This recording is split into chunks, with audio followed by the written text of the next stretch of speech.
Hi, I'm Jodie, a relationship and sex therapist based in Southern California, and today we are continuing the Love Island reaction series with season 8, episode 24.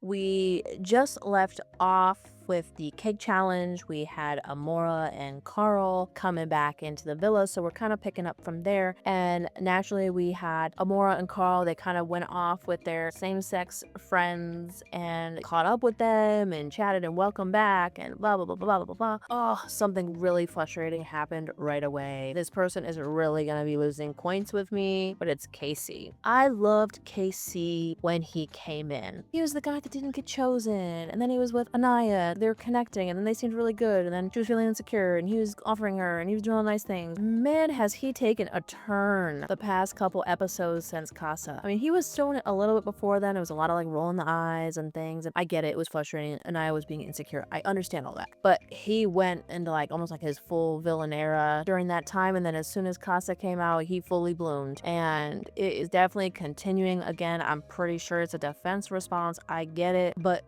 not cool. What I'm referring to was when he was talking with the guys, and I think it might have been after some of them left, and it was like the guys he's closest to, but he was caught on camera making a comment saying that he was basically excited that Carl was back because like now Anaya can get off his dick. And I'm like, what? First of all, very immature, inappropriate, disrespectful. Why are we saying it like that? And like, can we be happy for Anaya in general rather than being like, I'm gonna make it about me, and now I don't have to deal with the consequences of my actions because she's distracted by somebody else, thank God. Like, come on. Like, it's just this classic shit of like trying to avoid the natural consequences of your behavior. And I think what was sad about that was I was feeling like he was finally kind of getting it a little bit. Like, even Megan was calling him out. I thought like, okay, oh, he's kind of getting it. And then he fucking made a comment like that. And I'm like, man, he just is not getting it. He does not understand how his behavior in Casa and after has been disrespectful and uncalled for. So he kind of became on my shit list this episode. Of course, we have Amora and TT, who were close in Casa, went off and talked to each other. Basically, the gist was agreeing that Sincere was not respecting Melanie at all during Casa, that he's the most toxic guy in the whole show, which yeah, he's toxic. I don't really necessarily want to put a status to it. I think he's up there though, for sure. And TT was basically letting Amora know, like, hey, he's been acting like you didn't even exist, which I do agree. He was kind of been avoiding it. He's been kind of vague with talking to Melanie about stuff. And again, this is where Sincere becomes very insincere. Yeah, it's acting like nothing, right? You're not in my face, you don't exist. Not a great look for Sincere either. But again, I kind of knew this was gonna happen. We're gonna spill the tea. That's why it was a little more juicy that Amora was the one that came back over Sydney, because Sydney didn't really have a lot of relationships with guys there. But Amora, is the one kind of coming back with all the tea about Sincere and what really happened there. So I'm not surprised that she's the one that ended up getting voted back in. We got to see Anaya and Carl have a chat, which was really great. He said that he's interested, but of course, his walls are up. He kind of just got rejected after putting himself out there, and she didn't choose him. So totally understandable. We had Sincere and Amora chat. Didn't really go anywhere. It was a bunch of bullshit. She's trying to kind of call him out. She did it in a very respectful way, but she was kind of like being honest with him. And he's just very like, oh, I don't know. So I'm not really surprised. I don't think Sincere also really gets the weight of his behaviors, and he just, again, goes in that people pleasing, and you're not going to get anywhere in those conversations. So I wasn't really surprised on that. Doesn't mean it changes anything. We had Jen and Gall talking and discussing Gall getting caked during the challenge, and what had happened there, because I didn't talk about it in the last one, was, I can't remember who it was. I think it was one of the other Casa girls ended up caking Gall, saying, you're kind of like leading on my friend, or something like that, I think. So he was kind of confused on like why he got caked and called out like that. And then Jen shared that, yeah, because she's not really feeling cared about by him. And Gall ended up kind of saying like he felt like they were incompatible because he's not a very like affectionate person, and Jen kind of wants a lot of affection. And Jen's used to being the hot shit around, right? And being doted on by all these men and told how sexy she is, and kind of is wanting that from Gall. And Gall's like, I'm not like that. I do think he could be trying a little bit more, but again, we're getting the information we need. Maybe there is an incompatibility issue. I'm sure it brings up insecurities for Jen. And again, I don't think we always need to be leading with these things. I think it's kind of reminding me a little bit of like when Kenzie was like, oh, meet, sugar and spice. And I'm like, why are we highlighting our breasts? I'm sure they know they exist. We can still have fun, but you might be kind of setting yourself up a little bit when you're just expecting somebody to be like physically just drooling all over you. Are you really building something deeper than that? I can't remember if this was where that went, but I think that was just where they started talking about this issue. Then we went on to Melanie and Sincere having a talk. Her basically saying that she felt like he was treating Kasa as a hall pass. And there's no consequences, which I agree. I talked about this already before. And how he cannot be her safe space and her wounder at the same time, which I do think that that's really important. I think oftentimes people are both because, I mean, we've all been in relationships. And most of the relationships, like the person that you care about is also the person that can hurt you the most. It's just whether they're actually doing it. And everybody's going to get injured by people they care about at some point. It's just the frequency in which it happens. But I agree with her on the level of this, of like, he can't be saying, hey, you're my safe space, and then he goes out and does shit that he knows hurt her. I totally understand where she's coming from. And she basically said that she's going to take a step back and then see how he moves, and basically saying, hey, the ball's in your court. If this is what you want, you need to show it to me. And I think that is a natural consequence of this. Kind of does do what he wants and then just says, oh, okay, but I want to be with you, but I chose you. After you basically surveyed the whole neighborhood, you know, and did whatever you wanted. I definitely understand where she's coming from with that. I liked the example that she gave of like not wanting to be the woman who, when people say, oh, but he comes home to me at night. Yeah, but again, was he surveying the whole neighborhood during the day? There seems to be almost this gaslighting of ourselves when we say that, of like, well, at least he's choosing me. What does choosing you mean? Okay, you may be the one that he got married to or that he has kids with or whatever else, but that's not a trophy when all these other things are happening, unless that's something that you agreed to. It's just a way, again, of like gaslighting ourselves into being like, but it could be worse, but at least I'm still getting chosen, right? It's sad, but again, these are protective mechanisms. They're things that keep us safe, especially because we might not have the means to leave, we might not want to leave, and I think that's a big thing. We've kind of fantasized a lot as society of like, anything somebody does, just leave. There's somebody else, just leave.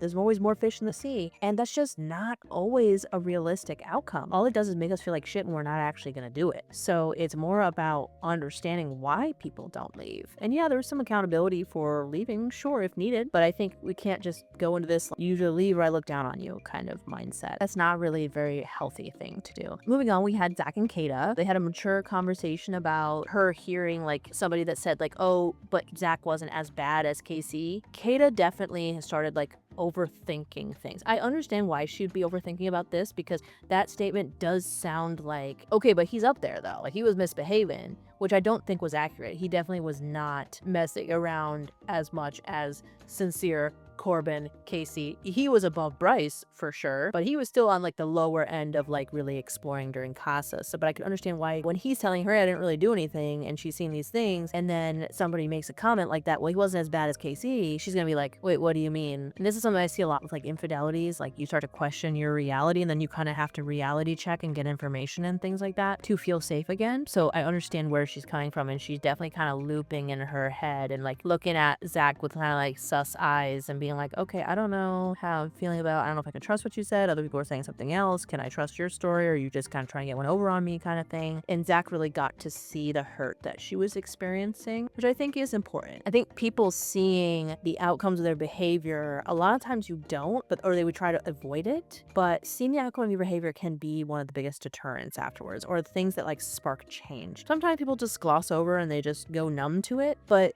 you really want to see the outcome. If you see someone that you care about crying because of something that you did, that usually makes an impact. And maybe that could be some fuel to spark change in behavior. Then we had Corbin and Parmita took a shower together. Again, not surprised. They've been very physical. Once again, I'm going to say it a million times. Not that that's wrong, but again, I'm not going to be surprised when it doesn't lead to a deeper, long-lasting connection. I feel like they're kind of running things really quickly, and there's been a history of, again, these aren't necessarily special things he hasn't done with Kenzie, and look how quickly he forgot about Kenzie. Maybe this will be different, but I guess we'll see. Trinity and Bryce got to go on a date, which was adorable. I think they definitely deserved it. They've been now the most stable couple that there is, and Bryce was completely adorable and asked Trinity to be his girlfriend, which is really interesting because if you're familiar with this show, there's normally like kind of a leveling up, and the first level is normally for them saying they're going to be exclusive or they're closed off. meaning like they're not even going to talk to new people that come in the villa. Nobody's getting pulled for chats, nothing like that. And then maybe they'll get to girlfriend. But for him to already go into girlfriend, which is more of a commitment outside of the show, was really big. So of course, when they came back and everybody was expecting, oh, they were going to be closed off, when she said girlfriend, you're like, oh my God, like that's so exciting. Like that's a big commitment and a big jump. So it was really exciting. I'm super happy for them. Really want to see where this goes. We've been talking about the Jen, Kenzie, Gall kind of triangle here. Kenzie is still entertaining Gall after choosing Dylan, and we're not surprised. It does seem like Kenzie always kind of has to be entertaining to people. Again, it's kind of the point of the show, and it causes the drama, which I'm sure the show loves, but she really struggles to build a deeper connection with one person because she's always kind of floating with a couple of different people. You definitely see the outcome of these things, that people are really feeling hurt by this. We had Melanie and Amora chat, and that went really well. Melanie was not upset, but she was kind of able to hear some information. We had Corbin and Parmita again. This one was interesting. It's kind of similar to what some other people are doing, but it's just not landing the same again because I just don't trust their relationship. She basically said that she was closed off. He kind of agreed, so they're kind of giddy, like, oh, we're closed off. I don't trust it. Like, I think if it happens at all, it's only because she's one of the hotter girls and he's just gonna be like goo eyes, and unless somebody comes in that's really competing with her, there definitely seems to be like something superficial there. But I wouldn't bet that like if Corbin was left alone with a hot girl, like something probably would have been happening. Corbin did pull Kenzie for a chat. I feel like we kind of all know how this was gonna go. She's upset. She's not very vulnerable. She's defensive. He also gets defensive. I just didn't feel like this was gonna go anywhere. I was hoping it did. Not surprised. She was talking to him more about like why she felt disrespected. It didn't go nowhere. Basically, she eventually walked off. It was pointless. They tried, but it was pointless. This is just one that's not really probably gonna get any closure. Parmita was feeling a little bit insecure, but kind of like she knew what was going on and like why they were talking, and of course like understood it, but still was feeling insecure. We saw Gall talking to some of the other guys about losing interest in Jen, talking about what he said before about she kind of wants me to be who I'm not really feeling this, and it did eventually lead to Gall kind of cutting things off with Jen. Again, not surprised. I'm happy that he cut it off. I kind of wish that Jen was the one that was able to do it because I just feel like she kind of chasing people and like kind of not getting chosen, or like it's just not a lot of things of substance. Casey pulled Anaya. It went okay. They left in a fine place, but I don't think he's still fully getting it. But they were definitely able to get to a better place, and it had a little bit more closure around what happened. And then Kenzie ended up pulling Gall for a chat and then ended up kissing him, which classic Kenzie. We literally ended another episode where she did the same thing with Corbin. Like, the same exact thing. Went off for a chat, ended up making out with him. We're just definitely seeing a repeat of behavior here, sadly, and I don't understand why she can't just choose Dylan. I'm not sure, but it's interesting. So yeah, definitely a lot of things kind of happening, a lot of fallout still going on, and I will see you in the next episode.